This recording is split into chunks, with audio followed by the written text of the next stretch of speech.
My friend is called to the renunciate life. She feels this calling in her. And I think she inquires really, well, don't you feel this too, Marshall? And I'm sort of, I flirt with the idea occasionally, but it's not driving me. And well, I think it's like this. The renunciate life, a bit like other practices and meditations and so forth, are avenues into enlightenment. I mean, in a sense, it's very simple. I mean, it couldn't be more simple than to give up doing things, could it? Just stop. I mean, you just stop. Nothing complicated, nothing to be. You just stop. But of course, you're renouncing what? You're not renouncing the goodness of God, for goodness sake. I mean, you're renouncing the things of this world that get in the way of the path. And getting, trying to cut across your path, you say, oh, I'm not going to be held up or distracted or taken down these by roads. I'm going to renounce those. I'm going to let go. But heaven is not letting go. Loving God is not letting go. In fact, love is anything but letting go.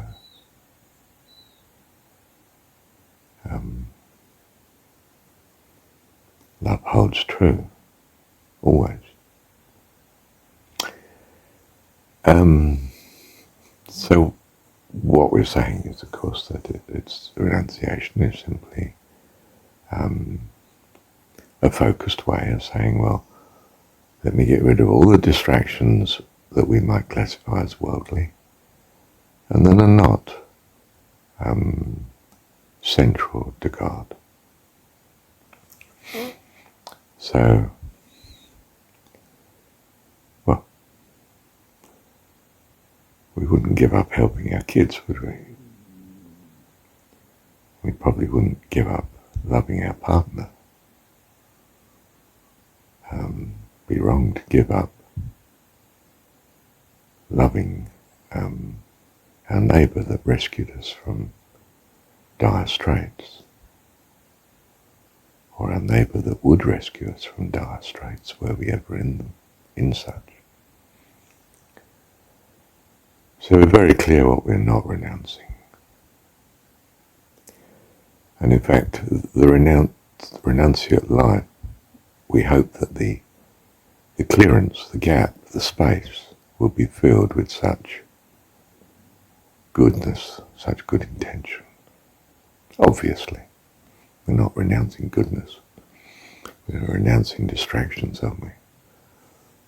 From the noble path. Okay. It's very hard to do, I don't mean loving's hard to do, that's easy.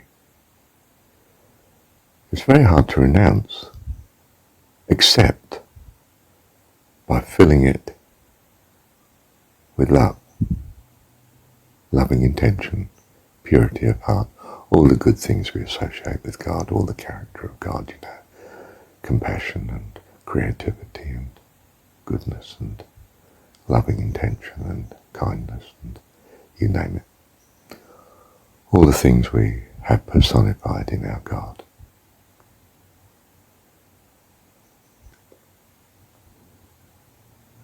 I'll tell you the way to renounce, to enter renunciation, is simply to embrace love more. And all these things will fall away, whether they're addictions or temptations or will-o'-the-wisp fantasies that we suddenly desire and reach out to. They all lose their power in the presence of the fullness of love and kindness to God devotion, yeah, to all that he loves, love and care, a concern, a compassion, desire to bless and rescue. And as that overwhelms you, all these other eddies and whirlpools and, is it what my friend calls Britties? I think it's that, Britties. They all get washed away in a river of, well, the fullness and loveliness of God that flows by.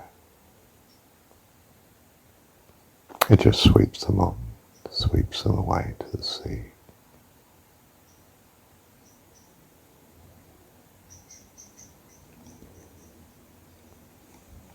Rivers are strange, aren't they? They are ever flowing.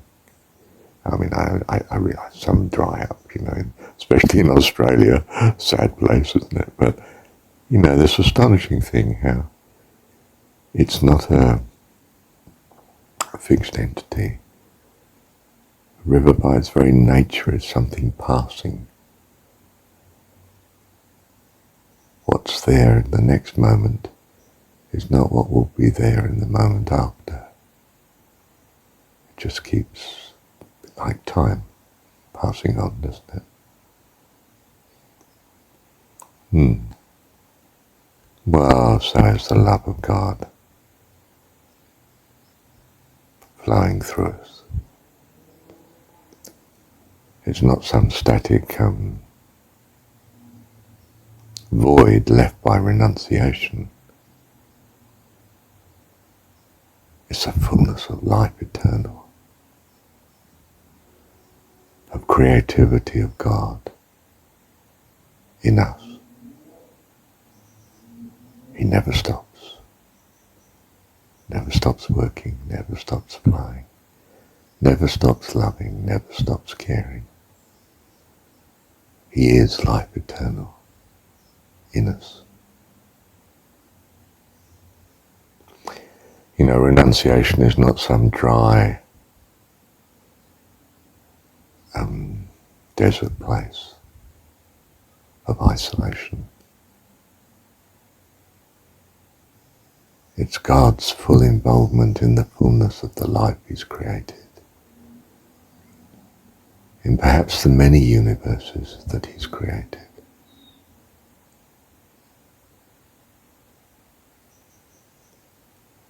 He is life. He breathes life into us. We become not the still, well, supposedly still dead earth, but the living, warm creature full of life, purpose, and creativity. God is creativity. In our realm, that's how He presents. Whatever is because of Him. It's the understanding. Well, it's the notion that I embrace. And perhaps you do too.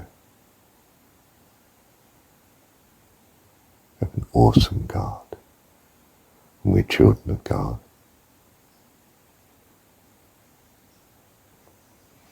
So we're not embracing a void, we're embracing the fullness of God. And what I think of as adulthood in the kingdom of heaven, to be part of the heavenly host. It's jargon of a sort, isn't it? But it'll do. It's the vehicle that will do at the moment. As I arrive, I dispense with the vehicle, perhaps. Or I keep it there as a monument, a memento, Ebenezer, whatever, to guide others along the path. Ebenezer is an ancient type word, isn't it? I was quite chuffed when I came across that in a Seventh-day Adventist hymn. Here I raise my Ebenezer. I thought, what is that? Of course, it's an Old Testament thing. I've got a feeling it's a stone pile, isn't it? It's a sort of monument, but it's a guiding monument. It says you're on the path. Yeah, now look for the next Ebenezer. Where is it? It'll show you where to go. I think that's it. And do we call it in Northern England a cairn? Is it a stone pile? Well, it doesn't matter what they call it there.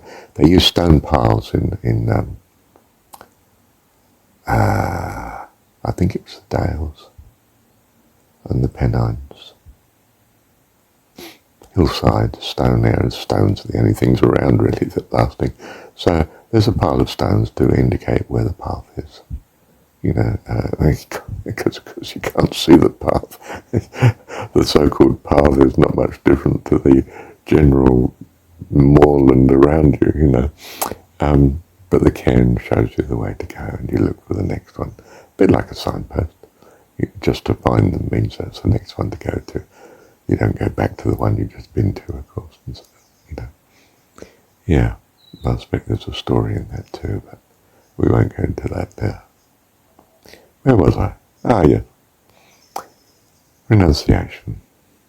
So it is a renunciation, but there's hard ways of doing renunciation, which is simply to attack the problem.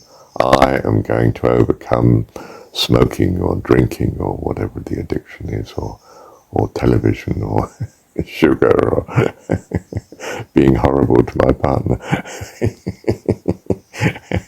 I mean, you can attempt to do that, but it's much easier to simply embrace love, care for all that's around you.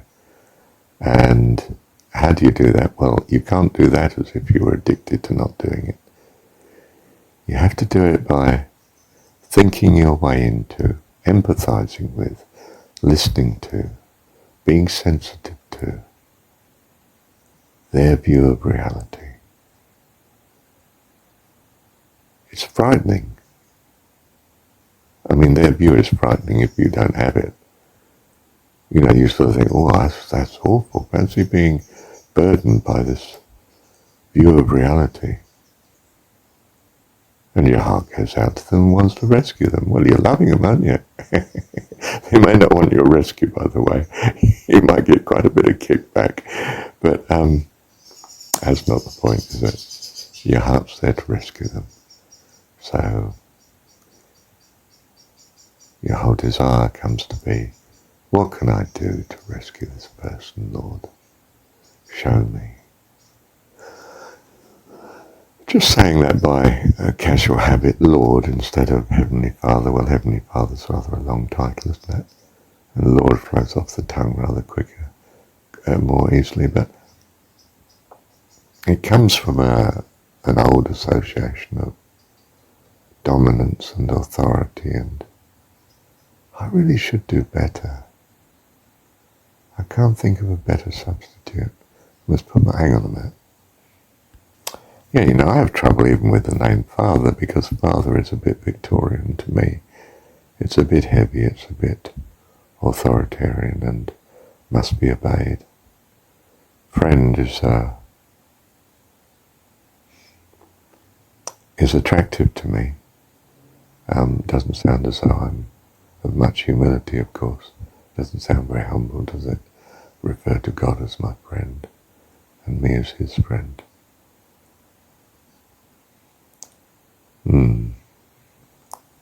I tend to correct it by throwing in other words, like I might say, dearest one, Heavenly Father, wonderful one. You know, I'm trying to talk around, indicate what I mean. I didn't like the word God, of course. That was just stark and no name at all. Just didn't like it. Never knew whether to put a small g or a big G on it, and just didn't look right somehow to me.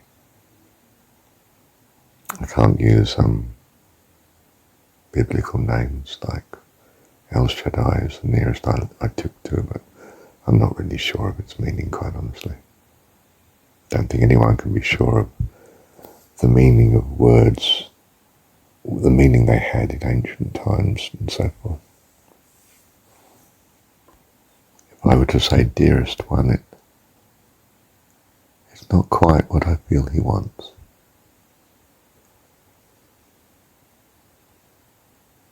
He wants us all to be dearest ones, no favourites. No favourites, or all favourites. That means no favourites, doesn't it? If I just say friend, it doesn't sound enough somehow, does it? But I think it does mean enough to me. I mean, Jesus presses Father. Well, doesn't, of course, he wasn't pressing the English. I mean, assuming God spoke through Jesus in this way, but I mean, some people say, oh, well, how about the word Abba? You know, it's so friendly. That's like saying Dad. But Dad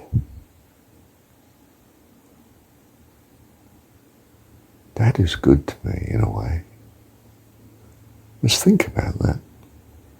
Well, it occurs to me it's not just the name, is it? It's what you invest in the name. I mean, if my little girl wants to call me Daddy, that's fine. I can understand the goodness she might imply by that in her heart. And if my son wants to call me Dad, that's fine. I'm certainly not offended. Couldn't be offended by that, could I? So I'm resolved what to do. If I couldn't be offended by my boy calling me Dad, well, I've got two sons. They both call me Dad, actually. I'm not sure. My older son's a bit old. He's about 46. The younger one's 23.